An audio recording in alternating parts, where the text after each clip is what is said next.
Hello guys, travel with ട്രിപ്പിൻ്റെ മറ്റൊരു വീഡിയോയിലേക്ക് അവർക്കും സ്വാഗതം. ഇന്ന് സ്വാഗതം പറയാൻ വേണ്ടിയിട്ട് വേറെ ആരുമില്ല, മക്കളാരുമില്ല, ഞാൻ മാത്രമേ ഉള്ളൂ. നമ്മളിന്ന് വന്നിരിക്കുന്ന പർപ്പസ് എന്താണെന്ന് വെച്ച് കഴിഞ്ഞാൽ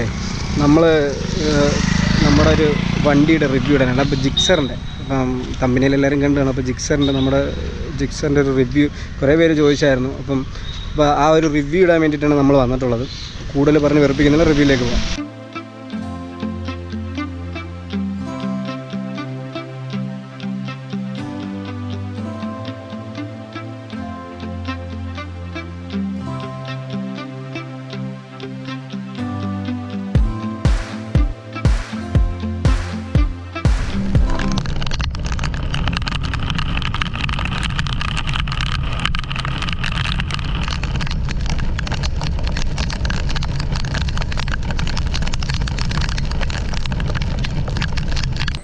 അപ്പോൾ ഗൈസ്, നമ്മൾ അവിടെ നിന്ന് റിവ്യൂ ചെയ്യാനായിട്ടൊരു സ്ഥലത്ത് നിങ്ങൾ കണ്ടാണ്, അവിടെ നിർത്തിയതാണ്. പക്ഷേ അപ്പം നല്ല മഴയായിരുന്നു. അതുകൊണ്ട് അവിടെ നിന്ന് വീട്ടിലോട്ട് വരേണ്ടി വന്നു. ഇപ്പോൾ നമ്മൾ വീട്ടിലാണുള്ളത്. ഇപ്പം വീട്ടിൽ നിന്നിട്ട് ഇനി റിവ്യൂ എടുക്കേണ്ട ആവശ്യമാണ്. കുറച്ച് നല്ല സ്ഥലത്ത് പോയി നിന്നൊക്കെ റിവ്യൂ എടുക്കണം എന്നുള്ളതായിരുന്നു ആഗ്രഹം. പക്ഷേ അൺഫോർച്ചുനേറ്റ്ലി അത് നടന്നില്ല. ഈ സമയത്ത് നമ്മൾ ഫസ്റ്റ് നോക്കുന്നതെന്ന് പറഞ്ഞാൽ വണ്ടിയുടെ ലുക്കാണ്.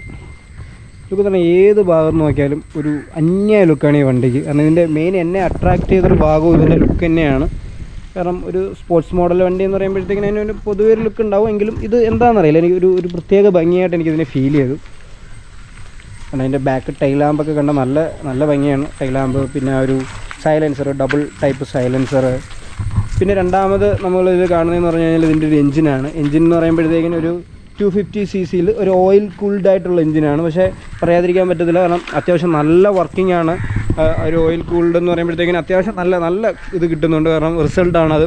കാരണം നിങ്ങൾക്കറിയാം, നമ്മുടെ വീഡിയോസ് കാണുന്നവർക്കൊക്കെ അറിയാം, നമ്മൾ ആ മൂന്നാറൊക്കെ പോയപ്പോഴത്തേനും അത്ര ഓടിച്ചിട്ടുണ്ട്. അത്ര കട്ടപ്പന വഴി ചുറ്റിയൊക്കെയാണ് പോയത്.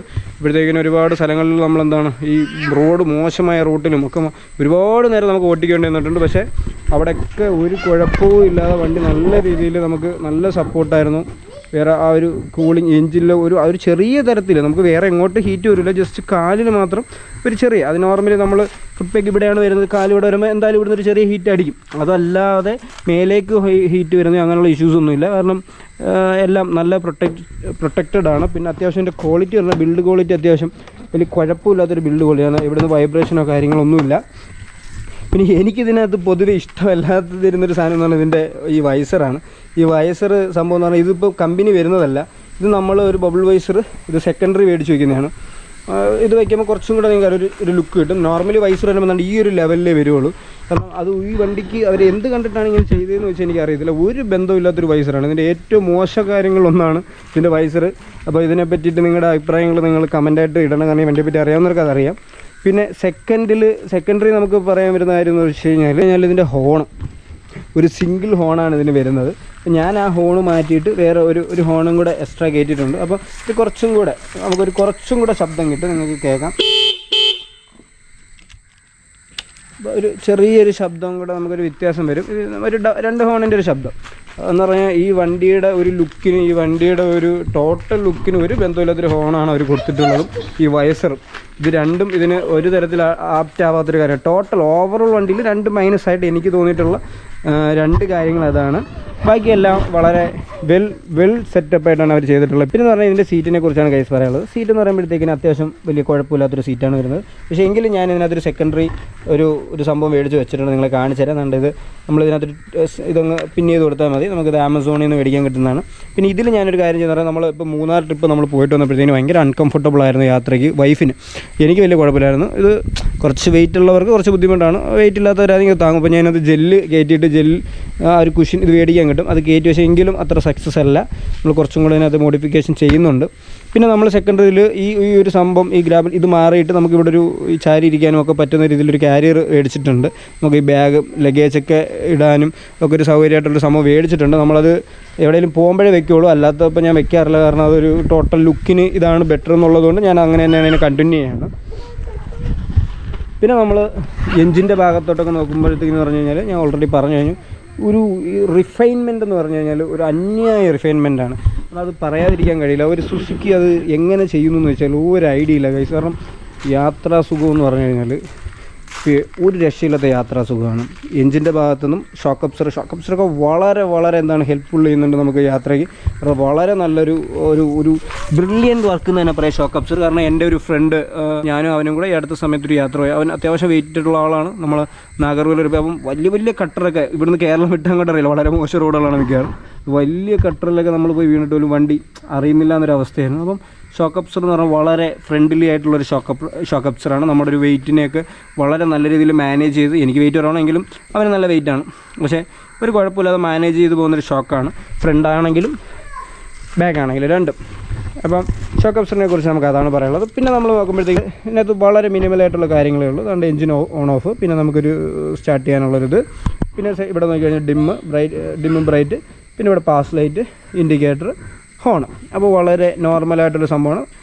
ഇതിനകത്ത് കൂടുതൽ നോക്കാനൊന്നുമില്ല. ഇപ്പോൾ മീറ്ററിലോട്ട് പോയാലും സ്പീഡ്, ഫ്യൂൽ ഇൻഡിക്കേഷൻ, RPM, പിന്നെ ഒരു ട്രിപ്പ് മീറ്ററുണ്ട്, പിന്നെ ടൈം, പിന്നെ വോൾട്ട്, അങ്ങനെ ഗിയർ ഇൻഡിക്കേറ്റർ.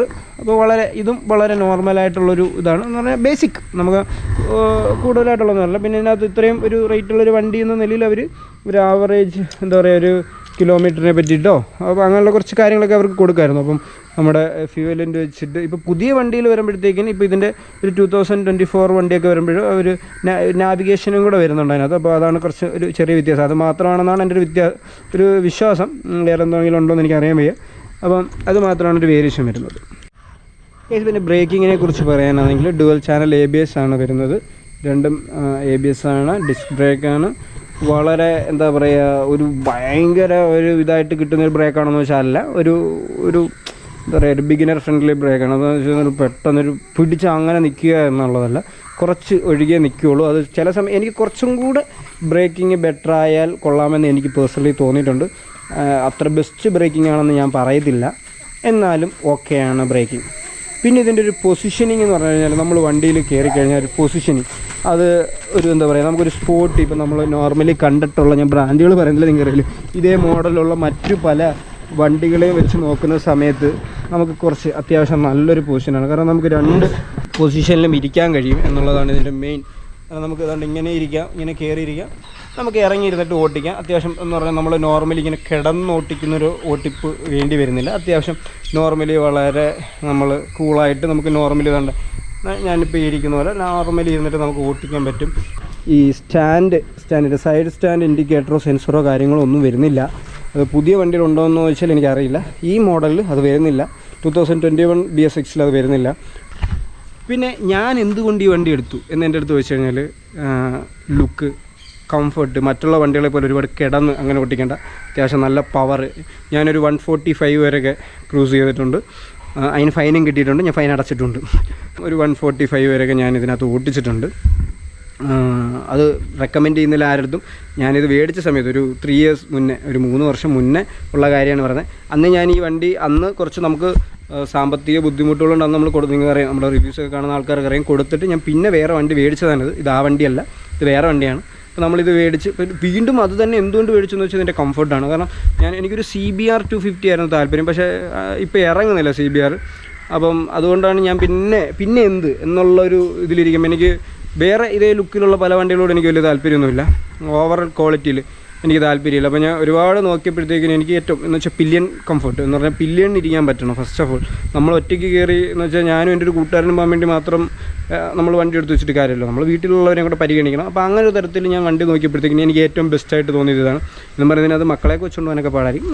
നമ്മുടെ പില്യണെ വെച്ചിട്ട് ഇപ്പോൾ വൈഫോ ഗേൾ ഫ്രണ്ടോ ഒക്കെ ഉള്ളവർക്ക് വെച്ചുകൊണ്ട് വളരെ കംഫർട്ടബിളായിട്ട് ഇതിനകത്ത് പോകാൻ പറ്റും. കാരണം മറ്റുള്ള വണ്ടികളെ പോലെ അത്ര വലിയ ബുദ്ധിമുട്ടൊന്നും ഇതിനകത്തില്ല. അതാണ് ഇതിൻ്റെ മെയിനായിട്ട് ഞാൻ ഇതിനകത്ത്. പിന്നെ സ്പീഡ്, പിന്നെ കൺട്രോൾ. നമുക്കെന്ന് വെച്ചാൽ നിങ്ങൾ ഒരു 50-ലൊക്കെ പോയാലും വണ്ടി എന്താ പറയുക വലിയ കുഴപ്പമില്ലാതെ ഒരു 50-ൽ പോലും ഒരു 5th ഗിയറിൽ വണ്ടി ഇടിക്കാതെ പോവും. അതേസമയത്ത് നമുക്ക് സ്പീഡ് കൊടുത്താൽ പോലും വണ്ടി വലിയ വൈബ്രേഷനൊന്നും വരാതെ നമുക്ക് സ്പീഡാക്കാനും പറ്റും. ഇതിൻ്റെ ഒരു ഭയങ്കര അവരുടെ ആ ഒരു എഞ്ചിൻ്റെ റിഫൈൻമെൻറ്റിനെ നമുക്കതിൽ അവന്മാർ എങ്ങനെ ട്യൂൺ ചെയ്യുന്നത് വെച്ചാൽ ഒരു രക്ഷയില്ല. പിന്നെ നമ്മുടെ ഇവിടുത്തെ സർവീസ് സെൻറ്ററുകൾ മാത്രമാണ് ഇതിനെ നശിപ്പിക്കുന്നത്. വണ്ടിയൊക്കെ വളരെ അടിപൊളി വണ്ടിയാണ്. ഇപ്പം ഞാനിനി അടുത്ത് തന്നെ സുസുക്കിയുടെ ഒരു V-Strom എടുക്കണമെന്ന് പറഞ്ഞിട്ടുള്ളൊരു ഐഡിയയിലാണ് ഞാൻ ഇരിക്കുന്നത്. മേ ബി എടുക്കും. അപ്പം കാരണം എനിക്ക് സുസുക്കിയുടെ വണ്ടികൾ ഇഷ്ടമാണ്. നമ്മുടെ നാട്ടിലിപ്പോൾ നമ്മൾ പല കമ്പനികളും ഈ സർവീസ് സെൻറ്ററുകളാണല്ലോ പൊതുവെ നശിപ്പിക്കുന്നത്. അതുപോലെ തന്നെയാണ് സുസുക്കിയുടെയും കാര്യം. വണ്ടിയൊക്കെ വളരെ നല്ല വണ്ടിയാണ്. സർവീസ് സെൻറ്ററുകൾ കുറച്ചും കൂടെ മെച്ചപ്പെടേണ്ടതുണ്ട്. സർവീസുകൾ കുറച്ചും കൂടെ എല്ലായിടത്തും എല്ലാ എന്താ പറയുക കമ്പനികളുടെ അവസ്ഥ ഇതൊക്കെ തന്നെയാണ് ഏകദേശം. സർവീസ് സെൻറ്ററുകളാണ് ഏറ്റവും കൂടുതൽ വണ്ടികളെ നശിപ്പിക്കുന്നത്. വണ്ടി നല്ല അടിപൊളി വണ്ടിയാണ്. നിങ്ങൾക്ക് ധൈര്യമായിട്ട് എടുക്കാം. നിങ്ങളുടെ അത്യാവശ്യം കുറച്ച് വണ്ണമുള്ള പില്ലിയനാണെങ്കിൽ പോലും വലിയ കുഴപ്പമില്ലാതൊക്കെ ഒരു നോർമൽ റൈഡൊക്കെ ചെയ്യാൻ പറ്റുന്നൊരു വണ്ടിയാണ്. എങ്ങനെ നോക്കിയാലും മോശമല്ല. പിന്നെ ടയർ സൈസ് വരുന്നതെന്ന് പറഞ്ഞു കഴിഞ്ഞാൽ ഫ്രണ്ടിൽ 110 110/70 വരുന്നത്. ബാക്കിൽ വരുന്നത് 150 സൈസ് വരുന്നത്. അപ്പോൾ അത്യാവശ്യം വലിയ സൈസാണ്. അതുകൊണ്ട് തന്നെ ഇതിപ്പോൾ സ്റ്റോക്ക് ടയർ അല്ല. ഇതിപ്പോൾ ഞാൻ MRFിൻ്റെയാണ് സ്റ്റോക്ക് ടയർ വരുന്നത്. ഇപ്പോൾ ഞാൻ അപ്പോളോ H1 മേടിച്ചിട്ടതാണ്. അപ്പോളോ H1 ഇപ്പോൾ നമ്മുടെ ഫ്രണ്ടിൽ കിടക്കുന്നത്. കോർണറൊക്കെ ചെയ്യാൻ അത്യാവശ്യം കംഫർട്ടാണ്. ഞാനിപ്പോൾ അടുത്തൊരു ട്രിപ്പിനും കൂടെ വേണ്ടിയിട്ടായിരുന്നു ഈ ടയർ മാറിയത്. ഇപ്പോൾ നല്ലൊരു ടയറാണ്, കുഴപ്പമില്ല. ബാക്കിൽ MRFിൻ്റെ ആണ്. ഇത് തന്നെയാണ് സ്റ്റോക്ക് വരുന്നത്. ഈ സെയിം ടയർ തന്നെയാണ് വരുന്നത്. ഓവറോൾ വണ്ടി നമുക്ക് ഒരു 2.5 മേലോട്ടൊക്കെ ആണെന്നാണ് എൻ്റെ ഒരു അറിവ്. ഞാൻ എടുക്കുമ്പം 2.4 2.36 ആ റേഞ്ചോ മറ്റോ ആയിരുന്നു എന്നാണ് എൻ്റെ ഒരു ഓർമ്മ. ഇപ്പോൾ അതിന് മേലെയാണ് വണ്ടി. പക്ഷേ എടുക്കുന്നവർക്ക് പ്രത്യേകിച്ച് നഷ്ടബോധമൊന്നും ഫീൽ ചെയ്യില്ല. മൈലേജ് നമുക്കൊരു ആവറേജ് 30-35 ഇതാണ് മൈലേജ്. 35 എപ്പോഴും കിട്ടിയെന്ന് വരില്ല, എങ്കിലും 30 നമുക്ക് ധൈര്യമായിട്ട് കിട്ടും. ഒരു 30-32 ഒരു 250cc ഒരു അത്യാവശ്യം കുഴപ്പമില്ലാത്തൊരു വണ്ടി. പിന്നെ ഉള്ള കാര്യം എന്ന് പറഞ്ഞാൽ വണ്ടിയുടെ ശബ്ദമാണ്. വണ്ടിയുടെ ശബ്ദം എന്ന് പറഞ്ഞാൽ ഒരു മാന്യമായ ശബ്ദമാണ്. ഭയങ്കര ഭീകര ശബ്ദമൊന്നുമില്ല. എന്ന് പറഞ്ഞാൽ ഒരു അത്യാവശ്യം ഒരു സ്പീഡായി കഴിഞ്ഞാൽ അത്യാവശ്യം കുറച്ചും കൂടെ ഒരു ശബ്ദം വരും. എങ്കിലും നോർമലി ഒരു ബേസിക് ഇതാണ് വരുന്നത്. ഒരു സിംഗിൾ ക്ലിക്ക് ചെയ്ത് കഴിഞ്ഞാൽ വണ്ടി സ്റ്റാർട്ടാവും. ഇതാണ് അതിൻ്റെ ഒരു ശബ്ദം.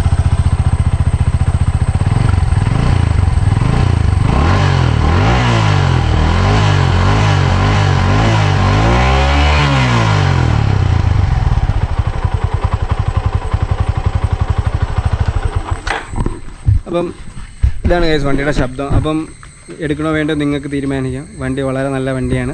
അത്യാവശ്യം വെയിറ്റ് ഉണ്ട്. അപ്പം ഭയങ്കര മാരകമായ വെയിറ്റ് അല്ല, എങ്കിലും വെയിറ്റൊക്കെ ഉണ്ട്. ഒരു പില്യൻ അത്യാവശ്യം വൈഫിനെയോ കാമുകിയൊക്കെ വെച്ചുകൊണ്ട് പോകണം എന്നുണ്ടെങ്കിൽ പോലും ധൈര്യമായിട്ട് മേടിക്കാം. മറ്റുള്ള കമ്പനികളുടെ വണ്ടി പോലെയല്ല. അവർക്ക് കുറച്ച് ഈസി ആയിട്ട് കയറി ഇരിക്കാനൊക്കെ പറ്റും. ഞാൻ എൻ്റെ പില്യനെ കൊണ്ടുപോയി ഇരുത്തിയാണ് മേടിച്ചത്. ആ സമയത്ത് എൻ്റെ വൈഫ് പ്രഗ്നൻ്റ് ആയിരിക്കുന്ന സമയത്താണ് ഞാൻ ഈ വണ്ടി മേടിക്കുന്നത്. അവളുടെ ഒരു 8-ാം മാസം വരെയും 9-ാം മാസം വരെയും ഇതിൽ തന്നെയാണ് പോയെന്നാണ് എൻ്റെ ഒരു ഓർമ്മ. 8-9 മാസം വരെയും നമ്മൾ ഈ ബൈക്കിൽ യാത്ര ചെയ്തിട്ടുണ്ട്. അപ്പം അവൾക്ക് കാല് വയ്ക്കാൻ വേണ്ടിയിട്ട് സൈഡിലോട്ട് ഞാൻ ഈ 150 കിട്ടുന്ന സംഭവമൊക്കെ മേടിച്ച് വെച്ചിട്ടുണ്ടായിരുന്നു. ഇതിൽ നമ്മളതൊന്നും വെച്ചിട്ടില്ല.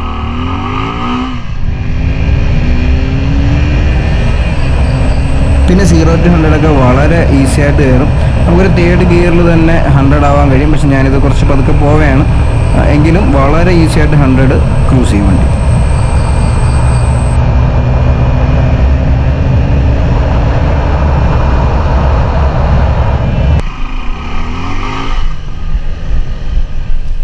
അപ്പോൾ ഗൈസ്, ഇതൊക്കെയാണ് എനിക്ക് വണ്ടിയെക്കുറിച്ച് പറയാനുള്ളത്. ഇനി നിങ്ങൾക്ക് എന്തെങ്കിലും സംശയം ഉണ്ടെങ്കിൽ കമൻ്റായിട്ട് ഇടുക, ഞാൻ അതിന് റീപ്ലൈ തരുന്നതാണ്. അപ്പം നിങ്ങൾക്ക് വീഡിയോ ഇഷ്ടപ്പെട്ടാൽ ലൈക്ക് ചെയ്യുക, കമൻറ്റ് ചെയ്യുക, സബ്സ്ക്രൈബ് ചെയ്യുക, പിന്നെ നിങ്ങളുടെ ഫ്രണ്ട്സ് ആൻഡ് ഫാമിലിക്ക് ഷെയർ ചെയ്യുക. അപ്പം മറ്റൊരു വീഡിയോ ആയിട്ട് വീണ്ടും കാണുന്നവരെ ബൈ.